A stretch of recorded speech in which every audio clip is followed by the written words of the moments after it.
Hello, welcome to Story Time with Aunt D.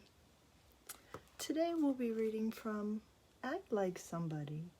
It's a story from Andy Taylor between Andy Taylor and Opie Taylor from the Andy Griffith Show.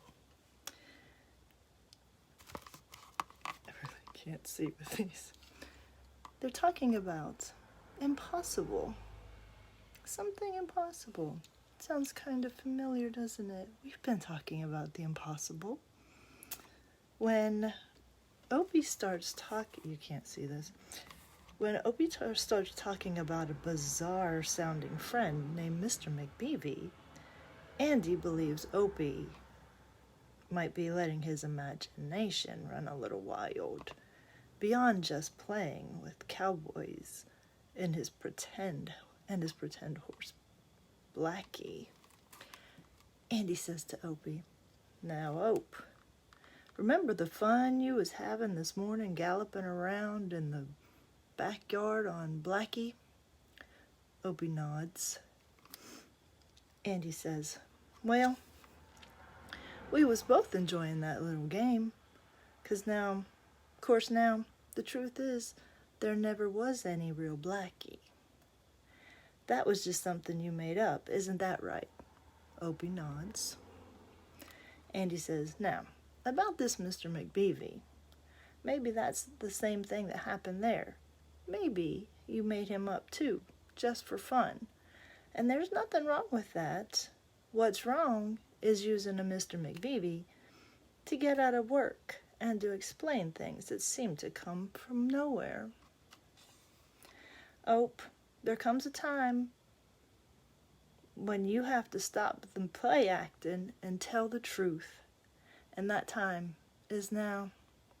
Right now, Ope, I want you to be a man and tell me that Mr. McBeevy is just make-believe. That's all you have to say, and all will be forgotten. But if you don't, something else is going to happen.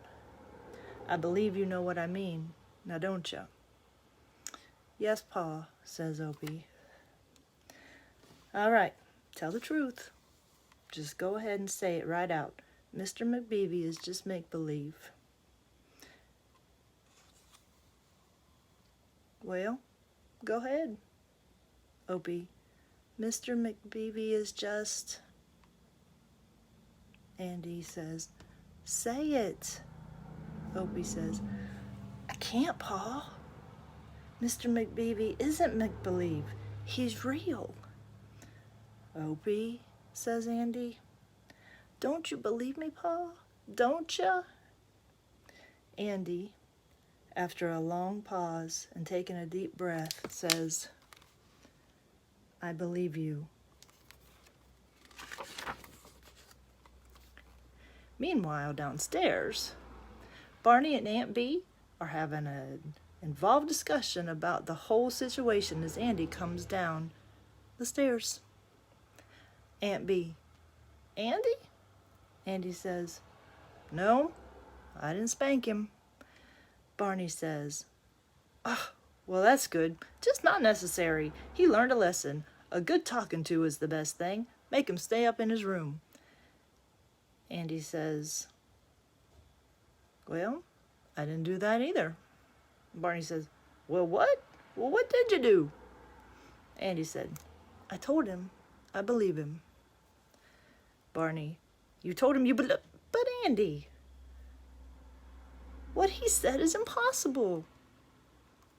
Andy says, "Well, a whole lot of times I've asked him to believe things that in his mind must have seemed just as impossible."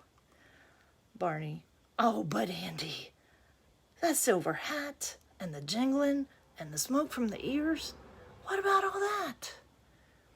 Andy says, "Oh, I don't know, Barn. I guess it's a time like this when you're asked to believe something that you just don't seem possible. That's the moment that decides whether you gotta have faith in somebody or not." Barney says, "But how can you explain it all?" Andy says, "I can't." Barney, But do you believe in Mr. McBeevy? Andy says, no, Barn. But I do believe in Opie. And there's Opie with Mr. McBeevy.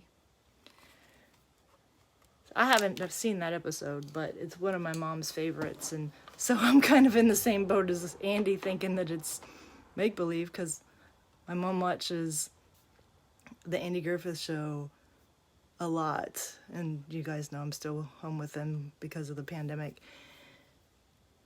But I thought that was a really great story. And I know what I got out of it. But I would love to hear your take on it. What was the thing that you pulled away from that story? There are a whole lot of layers in that 2 little pages of a story from an Andy Griffith Show, which always has a great moral. So I want to hear from you guys. I want you to write it down, email me, text me, message me, put it in the chat or the comments. What was your takeaway from that story about believing the impossible or make-believe or someone else? I look forward to hearing from you. God bless you.